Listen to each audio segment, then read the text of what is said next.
Good evening. Israeli forces have tonight confirmed they've expanded their operations inside the Gaza Strip, an indication its long-anticipated ground invasion could be underway. There are reports of increased bombardment and artillery fire, but the situation on the ground in Gaza is difficult to decipher, with major communication networks down. Gaza cut off from the world as Israel moves closer to an all-out invasion. The threat of a ground assault has loomed for weeks. Today, reports thousands of IDF troops have crossed the border. Information is scarce and the precise scale of the operation remains unclear. The country only confirming its ground forces were expanding their activity. The days ahead are going to be long and they're going to be difficult. Israel has decided we can no longer live with this jihadi enclave on our borders. This isn't another round of conflict that's going to end with a ceasefire and Hamas deterred. This is a war. Israel's aerial assault is unrelenting and has once again intensified. Overnight, Gaza's skyline is constantly lit up by strikes. But from the Strip, there is silence. Phone and internet services have gone down.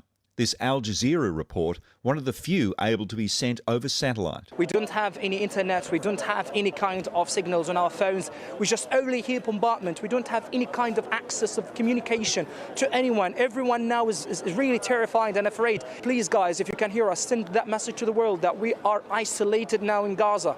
The world's window into one side of this war now closed. Amnesty International, one of several human rights groups, voicing concerns about the digital blackout. In the past 24 hours, the IDF has released a series of videos insisting Hamas is using Al-Shifa, Gaza's largest hospital, as its headquarters, including what it claims is an intercepted phone conversation. If these actions continue, hospitals could lose their protections that they're entitled to. More than 50,000 Palestinians are currently sheltering at Al-Shifa, believing it's safer than moving south. Hospitals across Gaza, epicentres for humanitarian aid as well as medical care. Staff are exhausted after 3 weeks of war. For the first time, 10 international doctors have been allowed across the Rafah border crossing with Egypt to help relieve them. Another convoy of aid brings little relief. People have no water, no food, this man says. We have nothing left. We fled with only our clothes. The situation in Gaza is dire, characterized by immeasurable suffering. At an emergency session of the UN General Assembly, a landslide demand for an immediate, durable humanitarian truce. 120 countries voted yes to the resolution, 14 voted no. Australia, one of 45 to abstain. We can affirm Israel's right to defend itself, while also saying the way it does so matters. Hours earlier, Hamas rockets were aimed at Israel's largest city. A direct hit on a Tel Aviv apartment block. The strike echoing across the city. The top floor was empty, but 4 people were injured. Wow. 2 kids in sleep in here. Directly across the road, Ilana shows how shrapnel smashed into her home. I'm scared because I have two little babies. Upstairs, more shrapnel threw into the window, hit a cupboard and rear glass door. We're not scared from anyone. The people of Israel live. Thanks God for that. Tel Aviv regularly comes under attack, often several times a day. But this is a reminder. The Iron Dome doesn't stop everything. There's an expansive military zone in place around Gaza. The streets of southern Israeli cities now empty after citizens were evacuated. Uncertainty on both sides of the border as the conflict enters a new stage. In Israel, Brett McLeod, 9 News.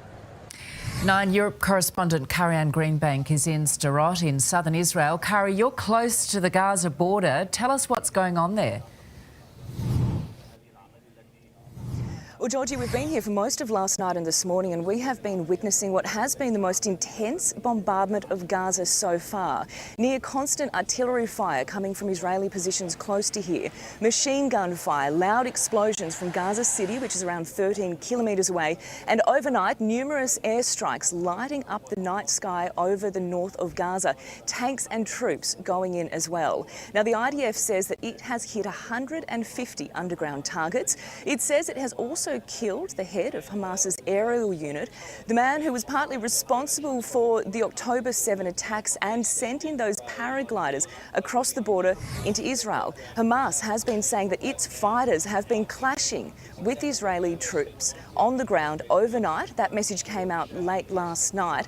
That is impossible to verify at this stage. It is actually really difficult to get any information from on the ground in Gaza at all because communication lines were cut because of the heavy bombardment. So that means no internet, no phone service, no real understanding of the death toll that will be emerging from this expanded ground operation, which is how the Israeli military is referring to it, and no real understanding of the level of destruction from last night's attack that Gazans will be experiencing on the ground today. Georgie? We appreciate the update. Carrie Ann Greenbank in southern Israel, thank you.